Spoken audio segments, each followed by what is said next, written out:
Assalamu alaikum everyone. So finally we have the video out for balancing a chemical equation. Now balancing a chemical equation comes from your chapter number 3 and this will come for 5 marks at least.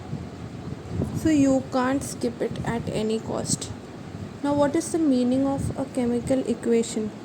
A chemical equation basically has reactants and it has products. मतलब कुछ चीज़ें react करेंगी और कुछ चीज़ें बन जाएंगी उसके रिएक्ट होने की वजह से कुछ चीज़ें फॉर्म होंगी.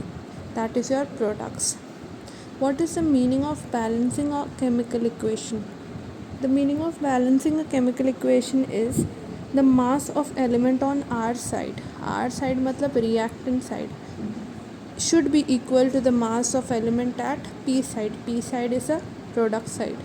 मतलब ये होता है कि एग्जाम्पल अगर मैं 5 molecules of hydrogen reactant side पे डालती हूँ तो I should get the product also as 5 molecules of hydrogen.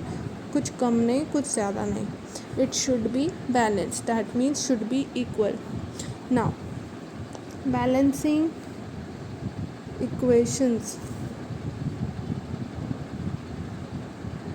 इस कौन सा law? It is the law of conservation of mass.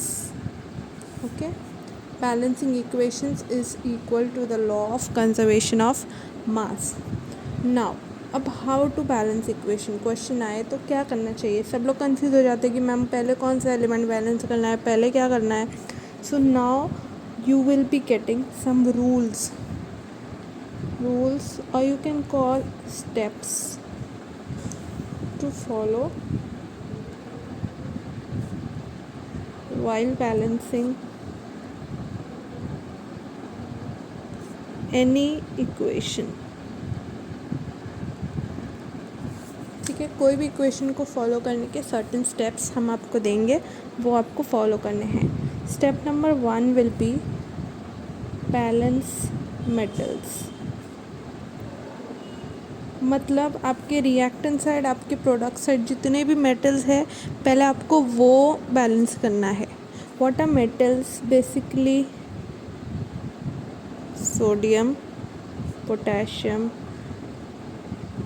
Manganese, calcium, ये सारे आपके मेटल्स हो जाते हैं. तो आपको पहले क्या करना है, कोई भी इक्वेशन हो तो मेटल्स को बैलेंस करना है. Second thing you will do is balance non metals. What are the meaning of non metals? उसमें आ जाएंगे आपके हैलोजेंस, फिर आएगा आपका नाइट्रोजन, कार्बन, सल्फर एक्सेट्रा. ये सारे आपके नॉन मेटल्स हैं. तो सबसे पहले what you will balance is your metals. मतलब पूरे equation that is your reactant side and your product side जितने भी मेटल्स हैं आपको सब बैलेंस करना है. बैलेंसिंग मतलब अगर सोडियम है, रिएक्टेंट साइड पे सोडियम 3 है तो you have to make sure कि प्रोडक्ट साइड भी आपके 3 सोडियम मॉलिक्यूल्स है. उसके बाद ही you have to move on to the non metals. Now once you balance the non-metals also, then third you have to move to oxygen. मतलब equation के अंदर जितने ऑक्सीजन के मॉलिक्यूल्स है वो आपको बैलेंस करना है. Point number 4 will be hydrogen.